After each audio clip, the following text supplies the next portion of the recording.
नमस्कार, good morning.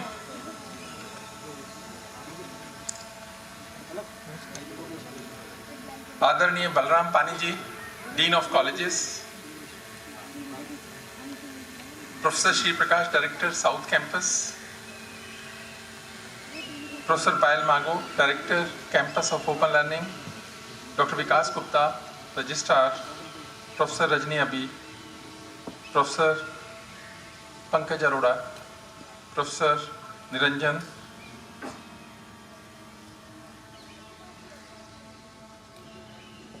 other respected educationists, Delhi विश्वविद्यालय में काम करने वाले मेरे सभी साथी और जो आज मेहमान आए हुए हैं, मैं उन सभी का हृदय से स्वागत करता हूं। आप सभी को 75वें गणतंत्र दिवस की बहुत बहुत बधाई, ढेर सारी शुभकामनाएं।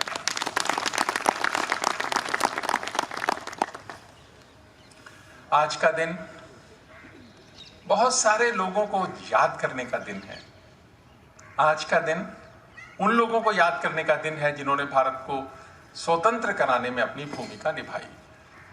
ये उन लोगों को भी याद करने का दिन है जिन्होंने संविधान को बनाने में अपनी एक भूमिका निभाई। ये उन लोगों को भी याद करने का दिन है जिन्होंने संविधान को बनते हुए, वो संविधान सभा के शायद सदस्य न होंगे, लेकिन अपने अपने संशोधनों से, अपने अपने प्रस्तावों से और अपने अपने विचारों से कहीं ना कहीं प्रभावित किया।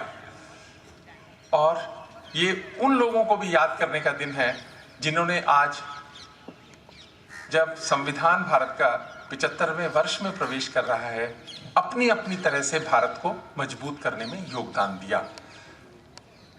अभी हमने आज़ादी के 75 वर्ष भी मनाए थे कुछ 1-2 वर्ष पहले। तो ये जो देश आगे बढ़ा उसमें बहुत सारे लोगों का अपना अपना योगदान रहा। आज ये उनको भी याद करने का दिन है। हम सब जानते हैं कि 26 जनवरी 1950 को भारत का संविधान लागू हुआ, लेकिन उससे पहले भारत चलता था गवर्नमेंट ऑफ इंडिया एक्ट 1935 से, और ये 26 जनवरी तक चला, 26 जनवरी 1950 तक चला। अभी भारत की सरकार ने एक स्टेप लिया कि हम 26 नवंबर 1949 को संविधान दिवस, कॉन्स्टिट्यूशन डे के रूप में मनाएंगे और वास्तव में मनाएंगे, और सभी जगह पर उसको मनाने की एक परंपरा शुरू हुई। तो यानी भारत ने अडॉप्ट इसको किया 26 नवंबर 1949 को, और उसके 2 महीने के बाद इसको लागू किया। कई बार मन में ये बात सबके आती है, मैंने कई बार इसका जिक्र किया है कि हमने जब 26 जनवरी का दिन क्यों चुना और 15 अगस्त का दिन कैसे चुना गया। देखिए, 15 अगस्त का दिन चुनने का तो हमारा अधिकार था नहीं, उसके बारे में बहुत सारी कहानियां हैं। लॉर्ड माउंटबेटन ने कई बार ये शेयर किया कि मैं 15 अगस्त मैंने क्यों चूज किया। बहुत सारे लोगों ने अपने अपने तरीके से इसको कहा, लेकिन एक सही बात यह कि भारत के लोगों को चुनने का अधिकार था नहीं इसका। जिस भी कारण से चुना गया या बहुत सारे कारणों से तय किया गया आजादी का दिन 15 अगस्त का, तो उन्होंने सोचा कि 26 जनवरी का जो दिन है, 1929 में कांग्रेस का अधिवेशन हुआ था। 1929 में कांग्रेस का अधिवेशन हुआ था लाहौर में, 31 दिसंबर 1929 रावी नदी के तट पे कांग्रेस का अधिवेशन हुआ। और उस समय कांग्रेस ने पहली बार ये कहा कि हम अभी तक डोमिनेंस स्टेटस मांगते थे कि आप हमको 26 जनवरी 1930 तक डोमिनेंस स्टेटस अगर नहीं देंगे तो हम पूर्ण स्वराज्य की मांग करेंगे। और उन्होंने ना देना था ना दिया, तो कांग्रेस ने पूर्ण स्वराज्य की मांग की 26 जनवरी थे, और तब से कांग्रेस ने 26 जनवरी के दिन को स्वाधीनता दिवस के रूप में मनाने का निश्चय किया। तो उनके पास ये एक पवित्र सा दिन था कि हमने इसको स्वाधीनता दिवस के रूप में मनाया है, तो तय किया गया कि संविधान को 26 जनवरी से लागू करेंगे। तो जो 2 महीने का बाद लागू करने का दिन हुआ तो 26 जनवरी, तो इसलिए 26 जनवरी बहुत ही महत्वपूर्ण, बहुत ही हमारे लिए एक याद करने वाला, प्रेरणा लेने वाला दिन है। आज संविधान 75वें वर्ष में आ गया, और इस 74 वर्ष में कई बार परीक्षा हुई हमारी, संविधान की भी हुई, भारत की भी हुई, भारत के लोगों की भी हुई। बहुत सारी चुनौतियां आई, उसको अपने अपने तरीके से संविधान ने उसका आंसर करने का प्रयास किया। अभी जो बिल्कुल रीसेंट घटना हुई कि संविधान ने देश में राम मंदिर बनने का मार्ग प्रशस्त किया। पूरी संवैधानिक व्यवस्थाओं के साथ हुआ, संविधान के प्रोविजंस के साथ हुआ और संविधान का जो डिफाइंड प्रोसेस है उसके साथ हुआ। ये संविधान की ताकत है, हम सब की ताकत है। एक बार पुनः आपको उसके लिए बधाई देता हूं। ये जो 22 जनवरी 2024 को प्राण प्रतिष्ठा हुई, रामलला विराजमान हुए, ये भारत के लिए और भारतीयों के लिए गौरव का दिन है।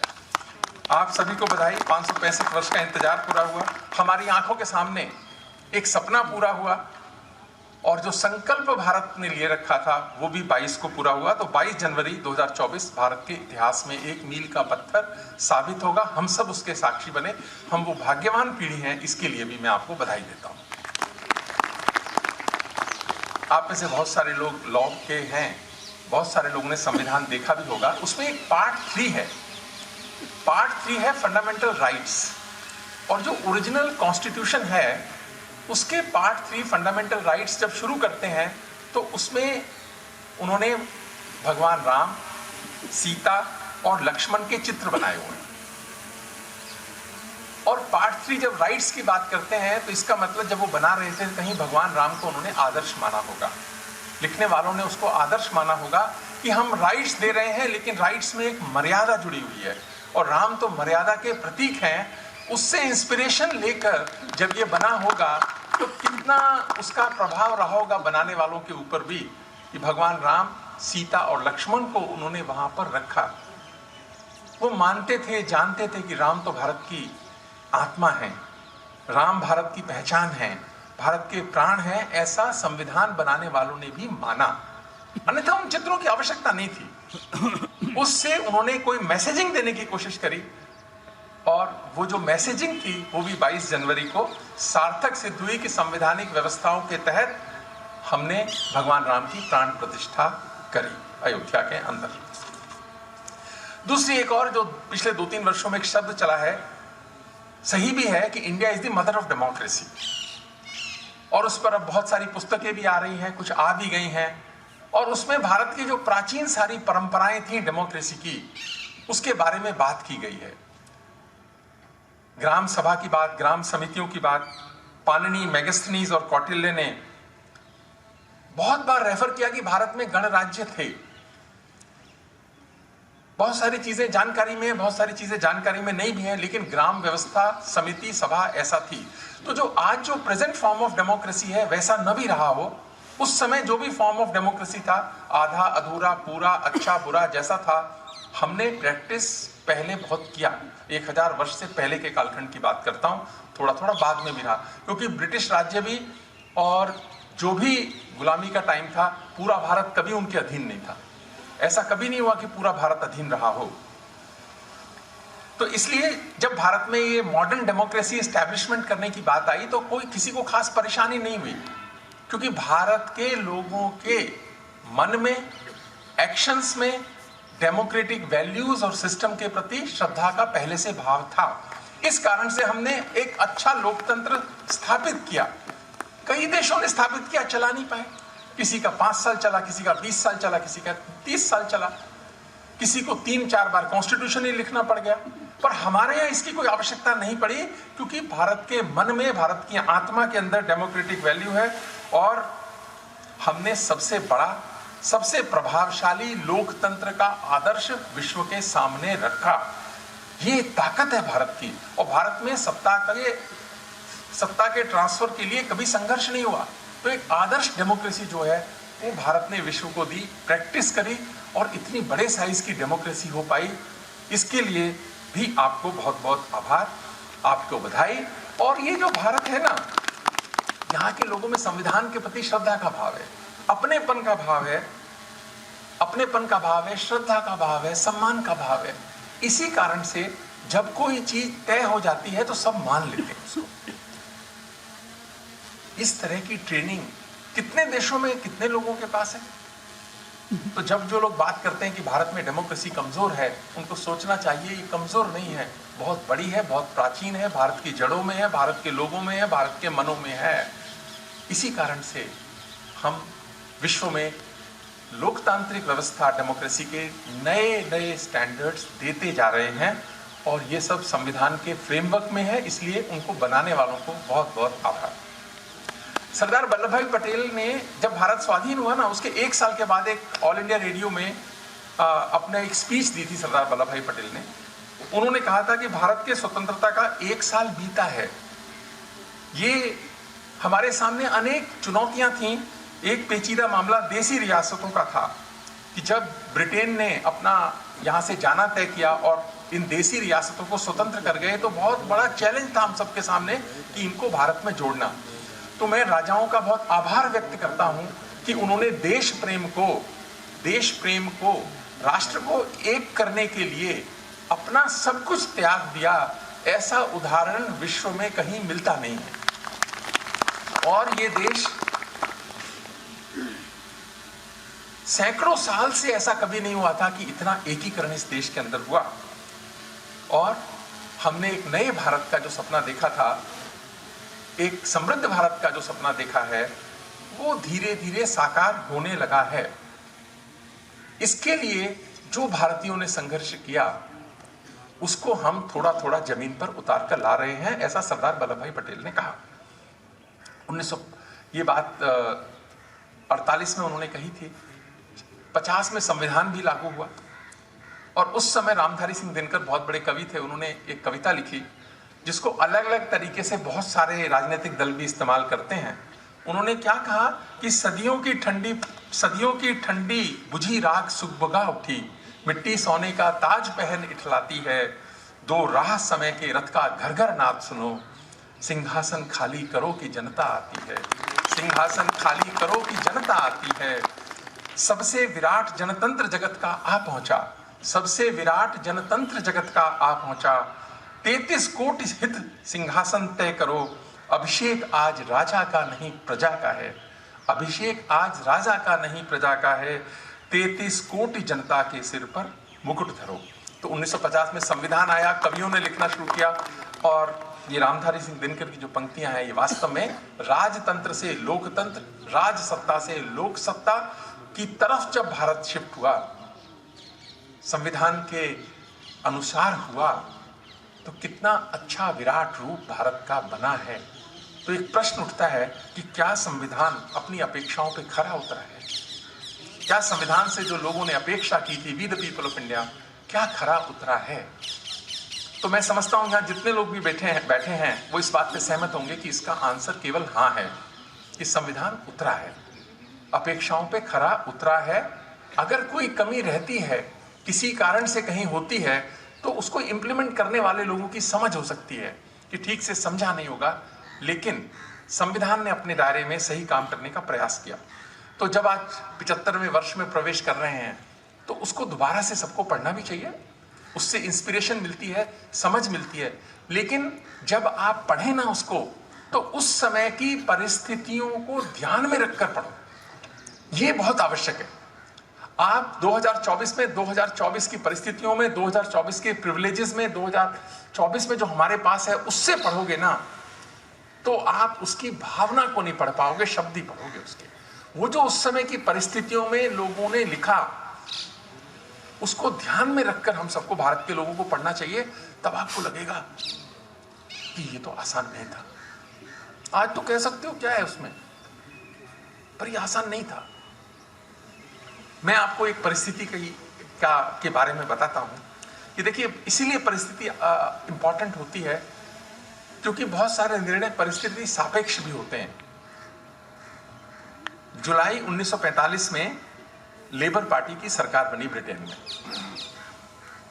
जब ये सेकेंड वर्ल्ड वॉर खत्म हुआ, उसके बाद इलेक्शन हुए ब्रिटेन में, और उस समय की जो रूलिंग पार्टी थी, जिसके प्रधानमंत्री चर्चिल थे, जो भारत के विरोधी थे और भारत के प्रति बहुत खराब भाव भी रखते थे। विरोधी होना एक भी बात हो सकती है, आपकी स्ट्रैटेजी भी हो सकती है, लेकिन व्यक्तिगत रूप से भी खराब भाव रखना भारत और भारतीयों के बारे में, ये चर्चिल का स्वभाव था। चर्चिल चुनाव हारे, और लेबर पार्टी की सरकार बनी और क्लेमेंट एटली 26 जुलाई 1945 को, मैं ये डेट्स जरा ध्यान से सुनना, 26 जुलाई 1945 को प्राइम मिनिस्टर बने चर्चिल की जगह। 26 जुलाई 1945 और 47 में आ गई स्वाधीनता, 2 वर्ष। ये 2 वर्ष का कालखंड इतना इंपॉर्टेंट है, हर दिन कोई घटना हुई है इसके अंदर, कुछ हमारे फेवर में गई, कुछ हमारे फेवर में नहीं गई। तो जब भी संविधान आप दोबारा पढ़ें तो परिस्थिति ध्यान में रखना। और ये जो क्लेमेंट एटली बने ना, ये भारत की आजादी के समर्थक थे, चर्चिल विरोधी थे। लेकिन जिस समय वर्ल्ड वॉर शुरू हुई और तो उस समय क्या हुआ कि वॉर टाइम कैबिनेट बनती है। तो ब्रिटेन के अंदर वॉर टाइम कोalition गवर्नमेंट बनी पहले, तो इमीडिएटली सभी देश बनाते हैं जब युद्ध शुरू हो जाता है तो। और उस वॉर टाइम जो कैबिनेट बनी उसमें क्लेमेंट एटली जो विरोधी दल के नेता थे उससे पहले, उनको डिप्टी प्राइम मिनिस्टर बनाया गया। चर्चिल प्राइम मिनिस्टर थे, ये डिप्टी प्राइम मिनिस्टर थे। और चर्चिल ने उस समय उनको चेयरमैन बनाया, chairperson of a committee to look after the affairs of India. तो इंडियन अफेयर्स का काम भी इनको दिया। 45 तक इनके पास ये काम रहा और बाद में ये प्राइम मिनिस्टर हो गए। तो ये जो वॉर टाइम कैबिनेट थी, इसकी अपनी एक मर्यादा थी कि फोकस तो वॉर पे था, इंडिपेंडेंस पे तो फोकस था नहीं। लेकिन जब ये गवर्नमेंट बन गई 46 में, तो इन्होंने पहला काम क्या किया, क्योंकि ये भारत की आजादी के फेवर में थे एटली, क्लेमेंट एटली। चर्चिल विरोध में थे, अब चर्चिल विरोधी दल के नेता हो गए, ये हो गए प्राइम मिनिस्टर हो गए। तो इन्होंने एक 3 लोगों की कमेटी भारत में भेजने का तय किया, 3 कैबिनेट मिनिस्टर्स की। एक थे लॉर्ड पेंथिक लॉरेंस, एक सर स्टेफर्ड क्रिस्प और एवी अलेक्जेंडर। जो लोग लॉ से जुड़े हुए और इतिहास और पॉलिटिकल साइंस के लोग हैं, ये तीनों नामों को अच्छे से जानते होंगे। ये 3 लोग 23 मार्च 1946 को भारत में आए और इनको काम दिया गया था भारत की आजादी दिलाने की कोशिश करना।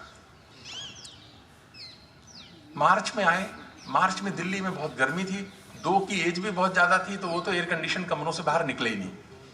सिर्फ क्रिस्प थे जिन्होंने किया। और इस कमेटी को कैबिनेट मिशन के नाम से जाना जाता है, जो हम उल्लेख करते हैं।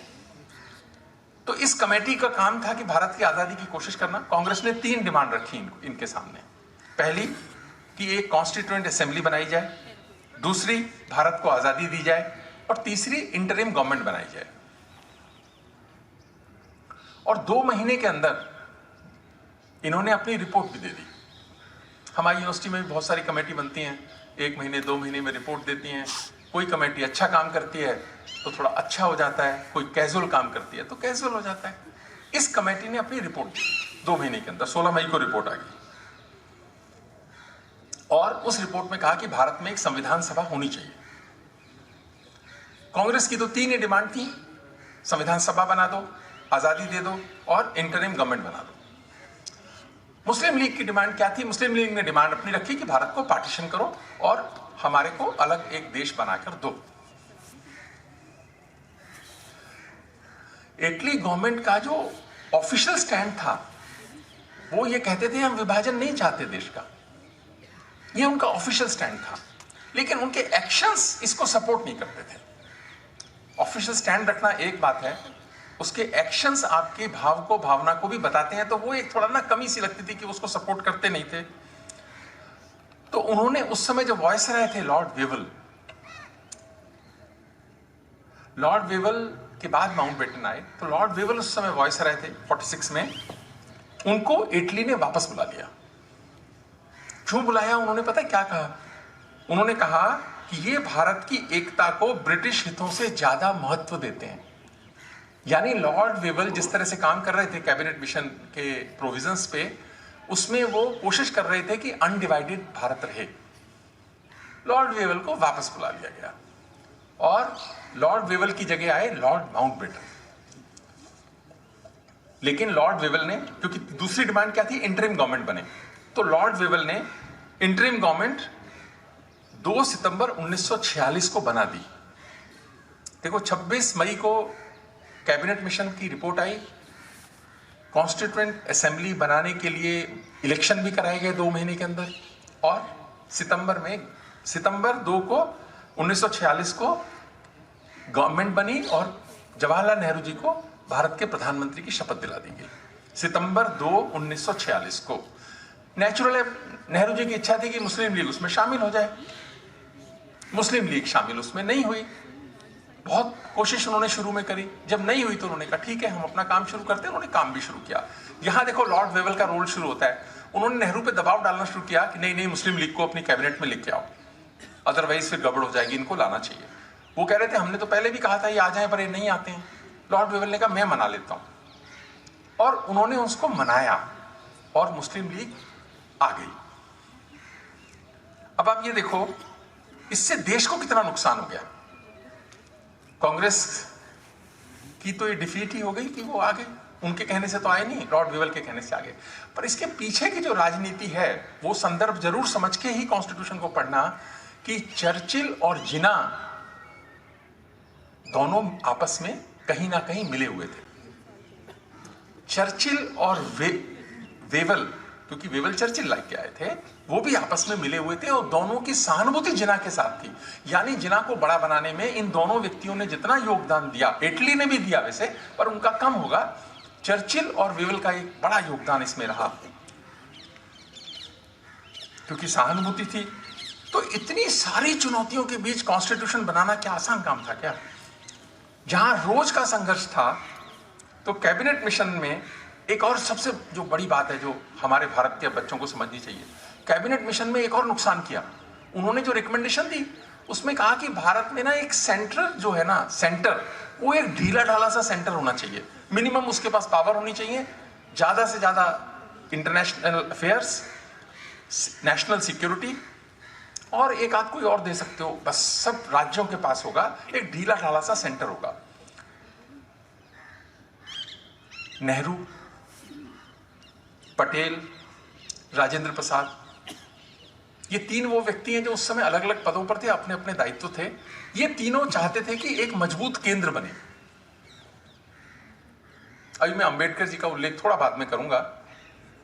ये तीन चाहते थे कि मजबूत केंद्र हो, अदरवाइज ये भारत चलेगा नहीं। ढीला ढाला केंद्र हो, बिना पावर का केंद्र होगा, तो हमने तो 800 साल की गुलामी देखी है ना। तो यहां से झगड़ा, अब इतनी सी बात आज लगेगी कि भारत क्या है, फेडरेशन ऑफ स्टेट्स की बात होती थी, लेकिन क्योंकि उस समय फाइनल नहीं हुआ, अंग्रेज चले गए, तो हम यूनियन ऑफ स्टेट्स की तरफ आए और एक मजबूत केंद्र बना। और आज अगर भारत कहता है, संकल्प लेता है कि हम 47 तक एक विकसित राष्ट्र होंगे, अगर केंद्र मजबूत नहीं होगा, आप सब मानेंगे ऐसा नहीं हो सकता था, तो एक ये जो निर्णय था, ऐसे कितने निर्णय हुए होंगे, पर एक ये जो निर्णय है कि सेंटर मजबूत होना चाहिए। कैबिनेट मिशन नहीं चाहता था कि सेंटर मजबूत हो, संविधान सभा ने इसको बदला। एक चुनौती थी जो छोड़नी थी उन्होंने। ये तो अच्छा हुआ कि इंडिपेंडेंस बीच में आ गई। संविधान सभा शुरू में काम कर रही थी, बाद में इंडिपेंडेंस के बाद काम किया। जो इंडिपेंडेंस के बाद हुआ, बड़े इश्यूज वहां रिजॉल्व हुए, उससे पहले बहुत बड़े इश्यू रिजॉल्व ही नहीं हो पाए। उसकी डिटेल में तो नहीं जाऊंगा। तो एकीकरण में सरदार वल्लभ भाई पटेल की भूमिका हम सब जानते हैं कि कितना मुश्किल काम था जो उस समय हुआ। एक और बात है जिस पर देश में कम बात हुई, कॉन्स्टिट्यूशन की जब हम बात करते हैं, वो क्या था, माइनॉरिटीज के लिए और खासकर मुस्लिम्स के लिए 1906 में ब्रिटिशर्स ने अलग चुनाव की व्यवस्था करी कि उनके सेपरेट जो है रिप्रेजेंटेशंस होंगे उनके। आप उसके कारण से विभाजन का बीज तो 1906 में पड़ा ही पड़ा। तो समस्या क्या थी कि इसको किस तरह से हटाया जाए। पार्टीशन हो गया था, लेकिन उसके बावजूद भी, क्योंकि कैबिनेट मिशन ने कहा था कि एक जो है advisory council on minority affairs बनेगी, उसके सरदार वल्लभ भाई पटेल चेयरपर्सन थे। तो जब ये बात आई तो उन्होंने कहा जी इसके अंदर ना जो है वोटिंग से डिसीजन नहीं होगा, सब तैयार होंगे तो ये हटेंगे। और उसके अंदर जो मेंबर्स थे माइनॉरिटी के मेंबर्स थे। अब सब तैयार होंगे हटेंगे तो ये कितना बड़ी समस्या कि सारा देश एक ही तरह से चले। क्योंकि उस एक्सपेरिमेंट जो ब्रिटिशर्स ने किया उससे भारत का बंटवारा हो गया, भारत के लोग हटाना चाहते थे उसको। तो उसमें एक मैं कोट करूंगा, आर.के. सिधवा साहब थे, उन्होंने 18 दिसंबर 1946 को कॉन्स्टिट्यूएंट असेंबली में कहा। आर.के. सिधवा साहब जो थे ये पारसी कम्युनिटी से आते थे। तो उन्होंने कहा कि मैं एक पारसी हूं, हम ईरान से आए, हम यहाँ के हो गए, भारत के लोगों में मिल गए, जैसे दूध में शक्कर मिल जाती है, हम मिल गए। हमको अलग कुछ भी नहीं चाहिए इस देश से, हमको अपना अलग निर्वाचन भी नहीं चाहिए। हम तो ये चाहते हैं कि जो सबको मिले वो हमको मिले, जिसको कुछ मिला हमको न मिले, ऐसा मत करना। हम इतना सा ही चाहते हैं। और ये कांग्रेस के लोग ज्यादातर इसमें हैं। दादा भाई नेहरूजी कांग्रेस के फाउंडर मेंबर थे, जो पारसी समुदाय से आते थे। मैं उसको रिप्रेजेंट करते हुए कहता हूं कि हमको ये नहीं चाहिए। हमें तो जनरल कैटेगरी में अपना हित सुरक्षित समझते हैं कि अलग से कॉन्स्टिट्यूएंसी हमें देने की आवश्यकता नहीं है। देखो कई बार क्या होता है, परिस्थिति बनती है। दो नेताओं के और नाम लूंगा। एक नेता थे तजमुल हुसैन। तजमुल हुसैन मुस्लिम लीग के नेता थे और इन्होंने क्या किया, भारत मुस्लिम लीग के साथ खूब सारा काम किया, बंटवारे में खूब अपनी वो किया, योगदान किया। लेकिन जब बंटवारा हो गया तो गए नहीं पाकिस्तान, वो गए नहीं पाकिस्तान। और क्योंकि वो चुनकर आए हुए थे कॉन्स्टिट्यूएंट असेंबली के लिए, इलेक्शन तो पहले ही हुए थे, वो उसी के मेंबर थे, तो उनका ना मन बदला। उन्होंने ये विरोध किया, उन्होंने कहा कि नहीं, अब बंटवारा हो गया, अब हमको मुसलमानों को सेपरेट कुछ भी नहीं देना चाहिए, हमको सेपरेट ये नहीं चाहिए। तजमुल हुसैन ने उसका विरोध किया। कितना परिवर्तन उस समय हुआ उनके मन में, या जो भी रीजन रहे होंगे, उन्होंने उसका विरोध किया। और एक एजाज रसूल थे, उन्होंने भी कहा कि नहीं, हमको नहीं देना चाहिए, हमको अलग से नहीं देना चाहिए, जो भी सबके व्यवस्था है वही हमको लगनी चाहिए, ताकि हम एक सेक्युलर कंट्री बन पाए। लेकिन आप सोचोगे कि विरोध कौन कर रहा था, कौन कह रहा था कि यह व्यवस्था लागू रहनी चाहिए? मौलाना आजाद साहब कह रहे थे, जो भारत के पहले शिक्षा मंत्री बने, कि यह व्यवस्था लागू रहनी चाहिए। एक बार जो हो गया आगे नहीं होगा। लेकिन खैर वो मीटिंग पोस्टपोन करी गई, 3 महीने के बाद दोबारा हुई। तब तक थोड़े और लोगों के मन बदले और फिर ये 58-3 से पास हुआ। और ये एक बहुत बड़ा काम सरदार वल्लभ भाई पटेल ने किया, जिसके वो चेयरपर्सन थे, कि भारत में धर्म के आधार पर जो है रिप्रेजेंटेशन नहीं होगा। और आज हम उसका फायदा उठा ही रहा है ना ये देश। कितनी बड़ी बात थी ये कि जो हुआ। और 26 मई 1949 को इसको अडॉप्ट किया है। आप सोचो, शुरू में नहीं अडॉप्ट हुआ है, 26 मई 1949 को अडॉप्ट हुआ है ये प्रोविजन, उसको हटाने का। श्री राम बहादुर राय साहब ने एक पुस्तक लिखी है, अभी पिछले साल आई, भारतीय संविधान अनकही कहानियां। उन्होंने उसमें बहुत सारी कहानियों का उल्लेख किया है। जिनको भी संविधान में रुचि है वो किताब पढ़नी चाहिए, क्योंकि जो कुछ नहीं लिखा गया, नहीं देखा गया, या अलग अलग टुकड़ों में था, उन्होंने डालने की कोशिश करी। पढ़ने पर लगेगा कि ये सब आसान नहीं था। वीपी मेनन साहब ने भी 2 किताबें लिखी हैं। मैंने पिछली बार भी कहा था, integration of Indian states, the transfer of power in India. ये दोनों किताबें भी जब पढ़ेंगे आपको लगेगा कि ये सब आसान नहीं था। आप डॉक्टर अंबेडकर को पढ़िए, 1950 से पहले के लेख भी पढ़िए, 1950 के बाद के लेख भी पढ़िए, आपको लगेगा कि वो यही कह रहे हैं कि ये सब आसान नहीं था। एक और बात, लॉर्ड माउंटबेटन ने कॉन्स्टिट्यूएंट असेंबली में कहा कि मुझे जब इटली ने बुलाया कि आप गवर्नर बन के जाओ, वायसराय बन के जाओ भारत के, तो कहा कि 15 महीने में उसको आजाद कर देना। 15 महीने का समय दिया। जून 1948 तक का समय मिला उनको। और कहते जब मैं यहां आया, मैंने देखा इतने झगड़े, इतनी लड़ाई, इतने दंगे, मुझे लगा ही तो 15 महीने ज्यादा समय दे रहे हैं इनको, तो इमीडिएटली कुछ करना चाहिए, एक्शन रिक्वायर्ड है।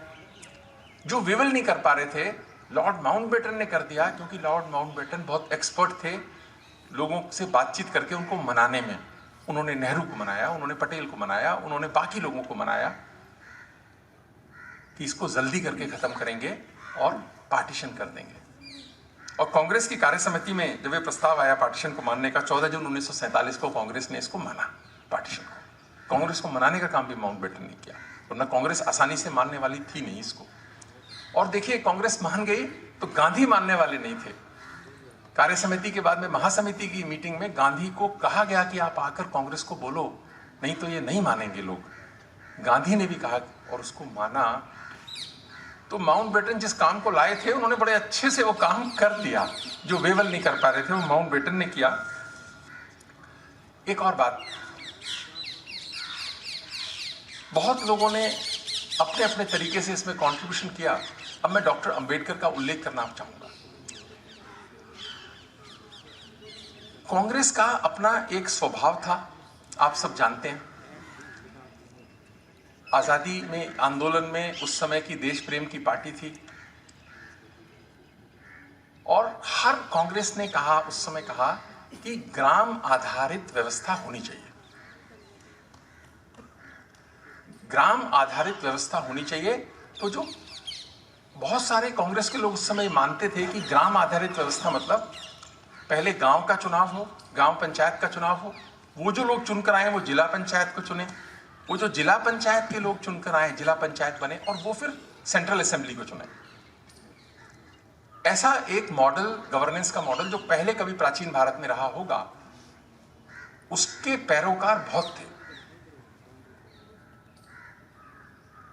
अंबेडकर ने उसका विरोध किया और सबसे अगर मुखर किसी ने विरोध किया, और मैं व्यक्तिगत रूप से मानता हूं अगर अंबेडकर जी का सबसे बड़ा कंट्रीब्यूशन कोई है यहां पर है कि उन्होंने अकेले विरोध किया पहले दिन इसका। कि 800,000 वर्ष की गुलामी किस लिए हुई? इसीलिए हुई कि केंद्र कमजोर हो गया। दुश्मन ने आक्रमण किया तो कोई एकीकृत व्यवस्था ही नहीं थी उसका जवाब देने की। जनपदों में बटा ये देश, अपने अपने स्वार्थों में उलझा हुआ ये देश किसी भी आतताई का ठीक से मुकाबला नहीं कर पाया।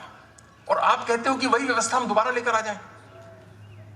यानी जिला पंचायत इनडायरेक्ट इलेक्शन हो रहा है, पहले ग्राम सभा का होगा, फिर जिला पंचायत और फिर ऊपर का। उन्होंने कहा नहीं, नागरिक को अधिकार होना चाहिए कि मैं प्रोविंशियल जो असेंबलीज हैं वो बनाएं, हम असेंबली के लिए डायरेक्ट चुने और उसके बाद लोकसभा के लिए भी डायरेक्ट चुने। लोग जब डायरेक्ट चुनेंगे, इतने लोग जब निर्णय लेंगे तो वो सही निर्णय होगा। उनके चुने हुए लोग जब निर्णय लेंगे तो वो प्रभावित होता है और केंद्र कभी मजबूत हो नहीं सकता। कितनी जबरदस्त सोच थी। और जब मैं इसको पढ़ा, मुझे नहीं जानकारी नहीं थी इसकी, मैंने और पढ़ने की कोशिश की कि आज मैं बोलूंगा कि गलत ना बोल दूं ये बात। फिर मैंने और कई सोर्सेज से पढ़ने की कोशिश करी। अरे एक ही कंट्रीब्यूशन इतना जबरदस्त है, बाकी छोड़िए सारे कंट्रीब्यूशन, कि आज अगर हम एक मजबूत भारत में बैठे हुए हैं तो इसलिए है कि यहाँ केंद्र मजबूत है और भारत के लोग डायरेक्ट चुनते हैं। हम तो ये बात करते हैं कि प्रेसिडेंशियल फॉर्म ऑफ गवर्नेंस क्या अच्छी होगी, और कहां उस समय व्यवस्था ऐसी हो सकती थी, हुई नहीं। मैं सब कांग्रेस के लोग भी तैयार नहीं थे उसके लिए, पर अगर होती तो क्या होता। केंद्र अगर मजबूत नहीं होता तो देश फिर से एकता कैसे रहती। इसीलिए संविधान का सबसे बड़ा उपकार जो देश के ऊपर है वो यह है कि देश को एकता और अखंडता को मजबूत किया, और इसमें अंबेडकर जी ने अपना बहुत बड़ा योगदान किया। लोग ये योगदान की बात नहीं करते क्योंकि लोगों ने पढ़ा ही नहीं है ठीक से इस बात को।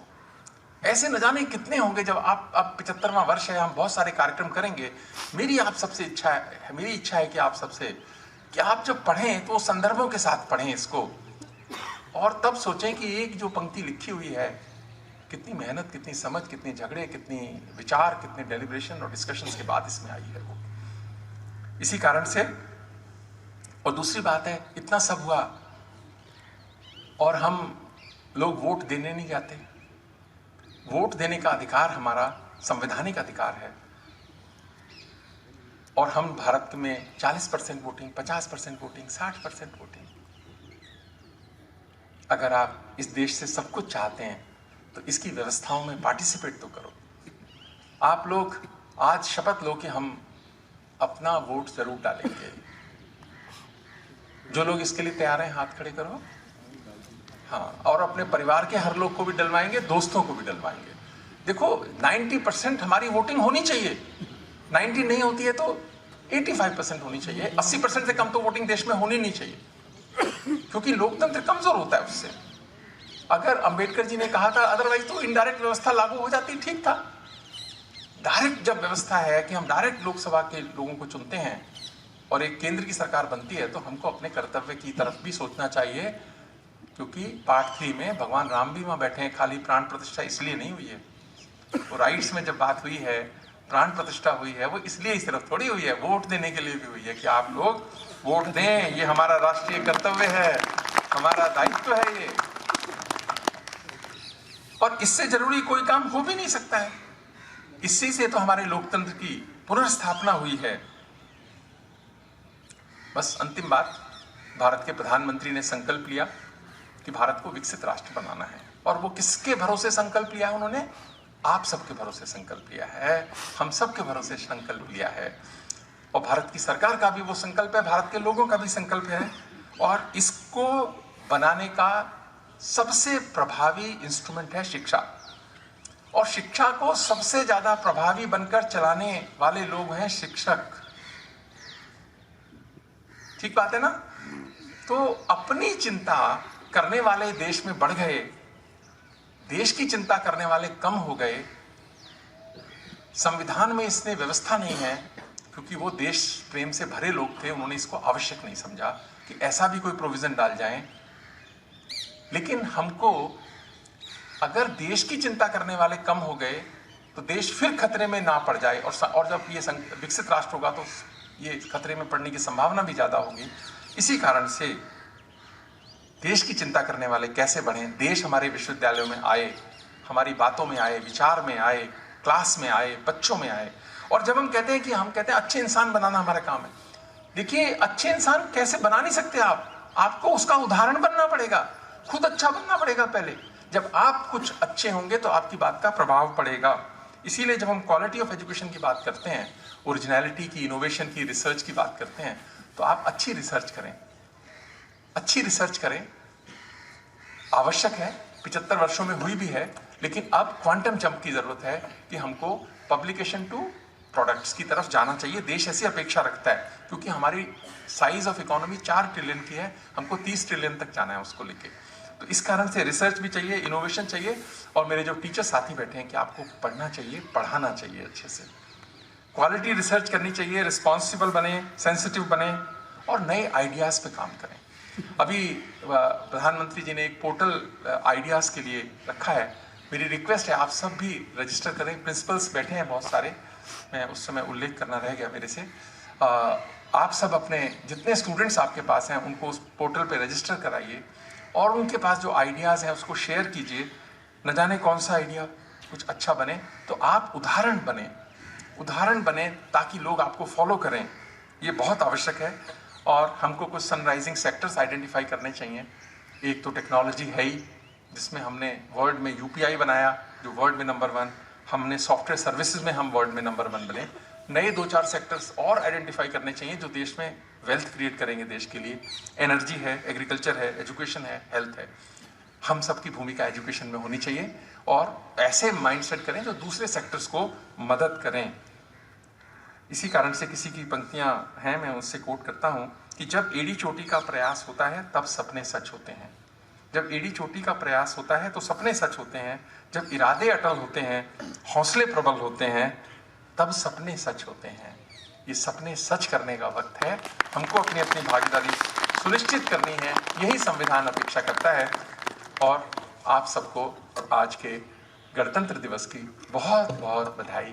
आप सबके लिए शुभ हो, भारत के लिए शुभ हो, विश्व के लिए शुभ हो। इन अपेक्षाओं के साथ एक बार पुनः आप सभी को बहुत बहुत